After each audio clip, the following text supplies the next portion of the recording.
in Washington. And that is where Congressman Robert Garcia of California has been elected as the top Democrat on the House Oversight Committee.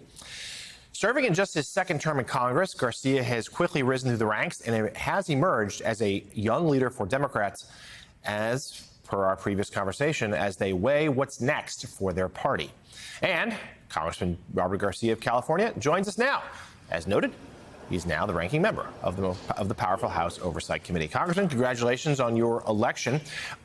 Let's start just right there. What are your goals for that role? Well, good morning. Well, first, obviously, very grateful to the Democratic Caucus for entrusting me with this, not just important responsibility, but the work ahead of us to hold Donald Trump, his corruption accountable, to hold corporate power and those that are trying to harm the American public accountable, and to look at reforming our government to make it more efficient and effective for the American public.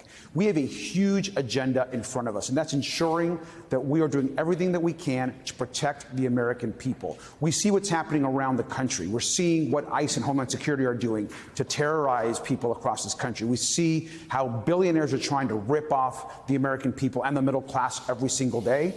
And oversight in our committee is at the heart of what Congress is about: transparency, oversight, and good government, and we're excited to get to work. So, Congressman, let's get your reaction to the breaking news a few moments ago. The Senate parliamentarian casting out much of the health provisions of some of the Medicaid cuts in the so-called big, beautiful bill there in the Senate. Obviously, it's going to have to get reworked. It's going to eventually find its way back to the House. Talk to us about the conversations you and your Democratic colleagues are having about this development. Well, I think the Senate's finding out what we in the House, the Democrats, already know. This is a horrific bill, much of it unconstitutional. A lot of it will not pass through the parliamentarian. And the Senate now is struggling with this idea that what this actual bill is trying to do is to rip away health care for 16 million Americans. It's trying to take away food assistance for low-income families across the country. And the parliamentarian is right to strip out these provisions. And we're going to see what the Senate's going to try to do. But at the end of the day, every American should know that this bill is all about taking away health care and then giving away a huge wealth transfer to the richest people in this country. The only folks that are going to benefit from this plan is billionaires and large corporations with the massive tax breaks that are going to be in place. And so the Senate's going to have a hard time trying to defend and support a bill that is taking away health care, and the parliamentarian is absolutely correct.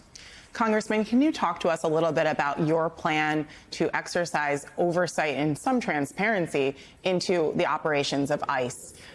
Americans across the country are disturbed by seeing some of their longtime neighbors swept up by masked police force, essentially, on the streets, violations of people's constitutional rights. What kind of oversight can you provide? What is the plan to do that? And especially just being in the minority, can you talk about what you're able to do?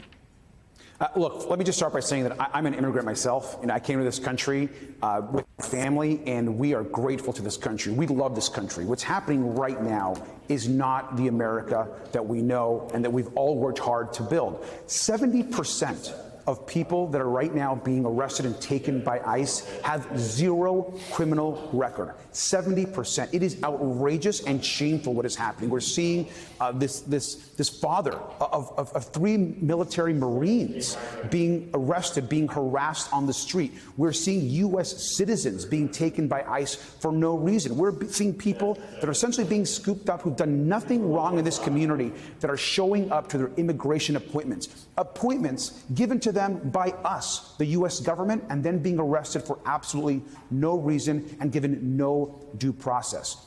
Due process is a right in this country given to all citizens and non-citizens alike in our Constitution. So you can rest assured that what Homeland Security is doing, what ICE is doing, will be at the top of our agenda in the Oversight Committee. Congressman, we just had an enormous political upset here in New York City in which a assemblyman, Zohran Mamdani, just won the Democratic primary for mayor. And I wonder, though New York City is certainly not entirely analogous to the rest of the country, His win was very compelling in all kinds of parts of the city across many backgrounds. So I wonder, what lessons do you think the National Democrats can draw from this?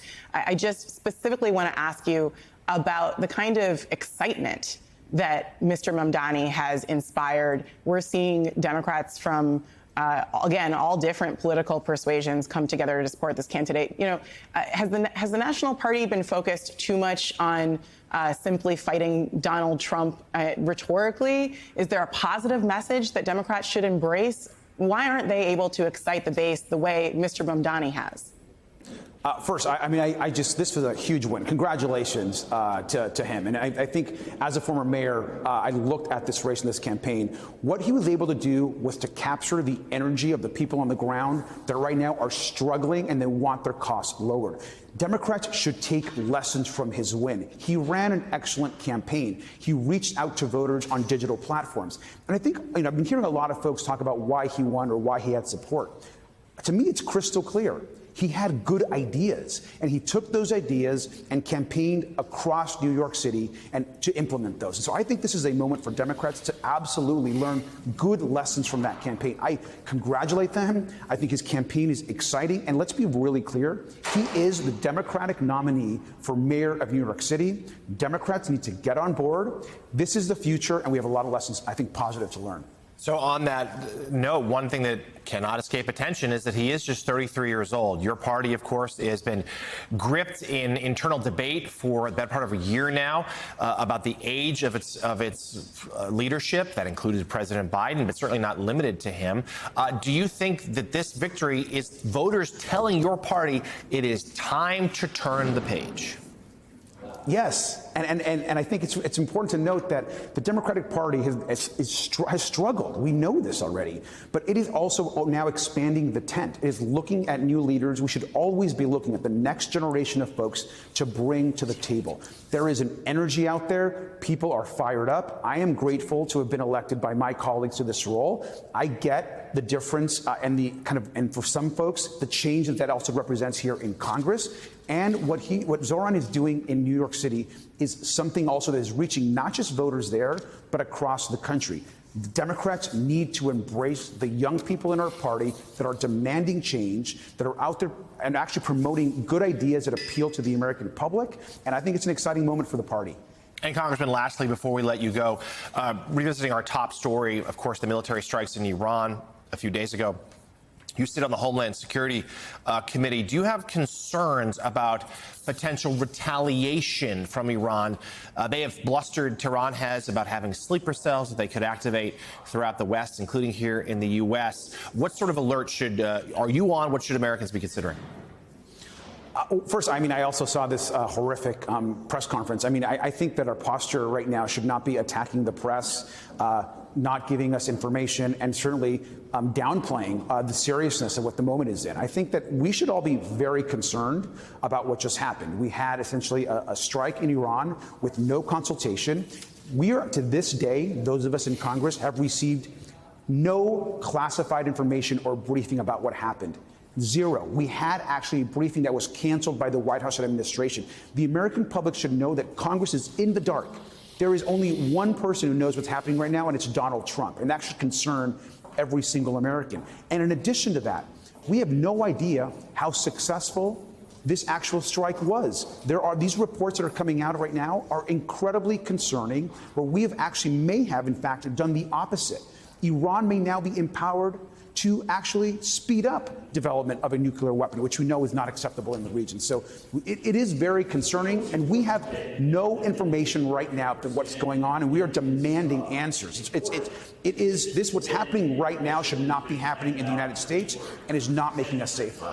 And those postponed congressional briefings will start later today. Senate side first, over to the House tomorrow. Covering a lot of ground with us this morning, ranking member of the House Oversight Committee, Democratic Congressman Robert Garcia of California. Congressman, thank you.